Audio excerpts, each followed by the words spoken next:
In today's video, we'll dive into the exciting topic that is player character development. And hopefully by the end of this video, you'll know how to write characters that are more interesting to roleplay at the table. So without further ado, let's get into it.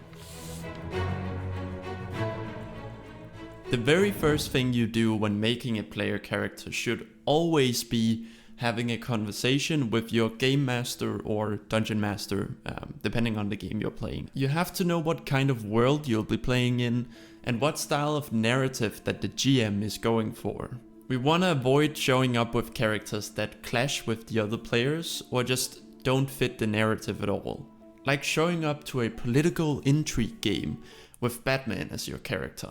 Morality plays a lot into this as well. If the quest asks your character to do something out of line with their own moral compass. Like an incredibly lawful character being forced to steal because the story is set around a robbery or something. Having that conversation before you dig deep into character development just ensures that what you're creating will actually be a good fit for the game. Ideally, this would take place in some kind of session 0, where you can all meet and create characters together. This way your dungeon master can share ideas about the adventure, you can share ideas for characters with the other players, and you can all discuss boundaries in terms of what you are and are not comfortable with in the game. If you and your group do this, you drastically increase the chances of everyone having a good time. Now, let's talk about developing your character. So, how do you do this? In my opinion, it comes down to understanding the pillars that make up a character. Unlike following a recipe for something like cooking, the order of which you write things for your character isn't really that important. As long as you understand the fundamental pillars and how they kind of intertwine with each other, you can go in any order you want. Since characters are essentially humanoid beings, there's more complexity to them than just a simple framework, but I've decided to boil it down to 4 pillars: goals and motivations, personality, backstory, and relationships. Those are the 4 pillars we'll be exploring in this video, and also the order of which we'll discuss them. But remember that you can start with any of these or even develop them all simultaneously. That's up to you. Goals and motivations refer to what your character in this current moment is trying to achieve.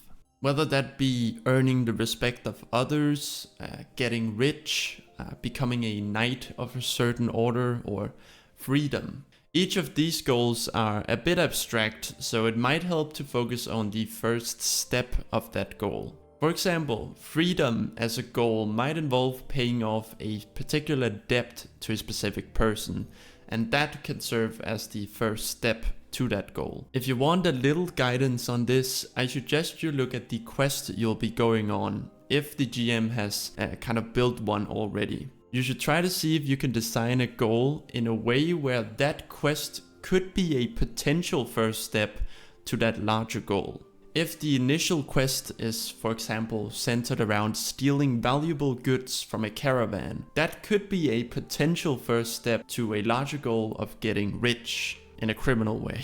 Or paying off a debt so that they can get closer to that larger goal of freedom. If instead your GM is running a campaign where they're pretty good at tying character stories together, and thus you don't know exactly what kind of quest you'll be going on, you may be able to find some inspiration from certain characters that you like. This could be from your favorite movies or anime or video games, and try to see if you can find some inspiration from their goals. You should still work with your GM to make sure it's a good fit for the campaign, but that's an option as well.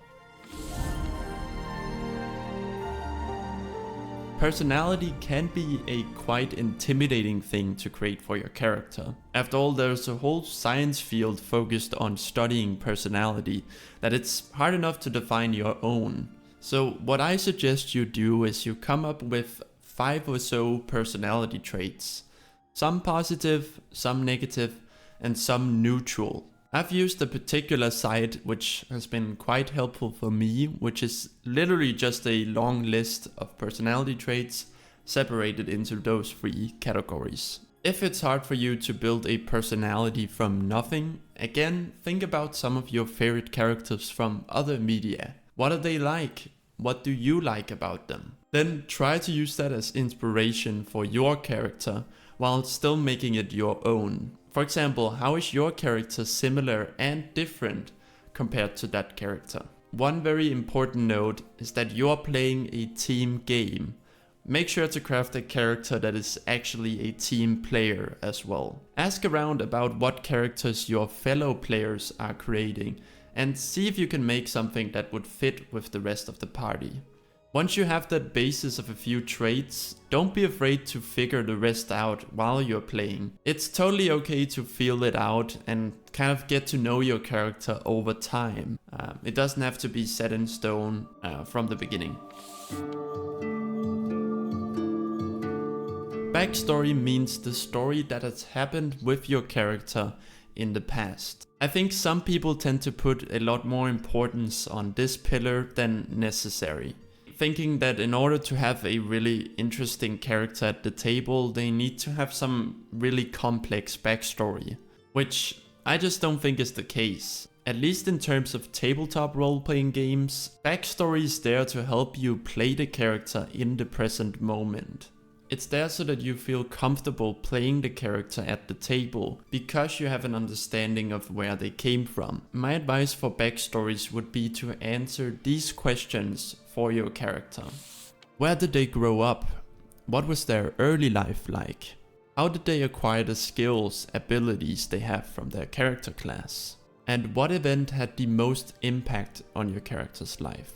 This is the one that can often lead to goals and motivations for your character, just kind of dependent on what kind of event it is. I find that as far as backstory goes, this is all you really need to make your character feel real and a part of the world. You should definitely involve your GM or Dungeon Master in the process of writing the backstory, just so you can make sure that they are okay with it and that it fits the narrative and world they've created.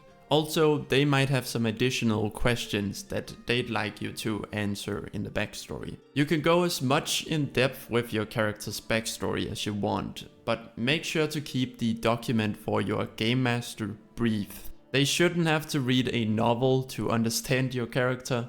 Instead, give them the short version, maybe like a page or so that details the most important information. You can still write a detailed backstory if you enjoy that, but make sure that it's optional for your game master to read that full version. Let them do so if they're interested.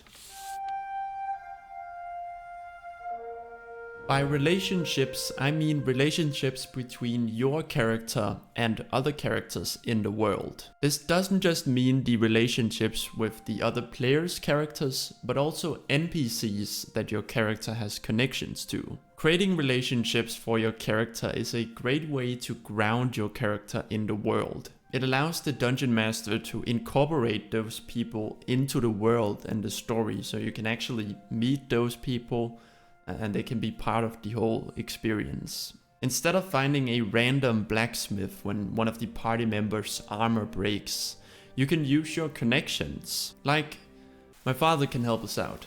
He's a blacksmith in Lavenderdale, not too far away.